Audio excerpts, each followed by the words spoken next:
ঘুমই আসছে না। ধুর বাবা, আমি ঘুমের দেবী বলে কি আমার একটু ঘুমের দরকার নেই? সারা দিন জেগে যাচ্ছে। এই তোরা সারা রাত জাগবি আর ভোর 4টের সময় আমায় ডাকবি। এই বিয়া ঘুমো, এরপর শত ডাকলেও কিন্তু দেখা দেবে না বলে দিলাম। উফ বাবা, সেই থেকে ফোন কেটে যাচ্ছে, আমার নাম নেই। ও তাহলে দুপুর থেকে বিকেল হয়ে গেল। ও এরপর বাড়ির লোক ভাবে তোকে ঘুমের মধ্যেই মেরে ফেলেছি।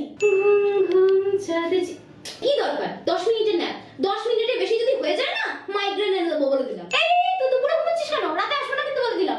এই বাচ্চার বাপ মা গুলো না রাত 3টের সময় আমাকে ডাকছে। বলুন তো, বাচ্চাটাকে সারাদিন ঘুম পাড়িয়ে রেখে দিলে রাতে 3টের সময় আমি কি করে আসবো? এই সরকারি কর্মচারীগুলো না ভালো, জানেন তো, এদের একটা টাইমের ঠিক আছে। আর এই কর্পোরেটের মালগুলো এক সপ্তাহ রাতে ডাকছে, এক সপ্তাহ দিনে ডাকছে। এই রাত নেই দিন নেই আমি ডেকে ডেকে মরছিস তো। আর যখন আমি নিজে থেকে আসি তখন আমাকে পাত্তাই দিস না। এই সব কিছু প্রবলেমের একটাই সলিউশন, কষ্ট হলে ঘুম, রাগের পরে ঘুম, শত কান্নার পরে ঘুম, এক গামলা ডিপ্রেশনের পরে ঘুম, দুপুরবেলা এক থালা ভাত মেয়ে ঘুম, কাজের ফাঁকে ফাঁকে ঘুম, অনেকটা আদরের পরে ঘুম। আমি না থাকলে যে তোদের কি হতো? যাই বাবা, একটু ঘুমোই।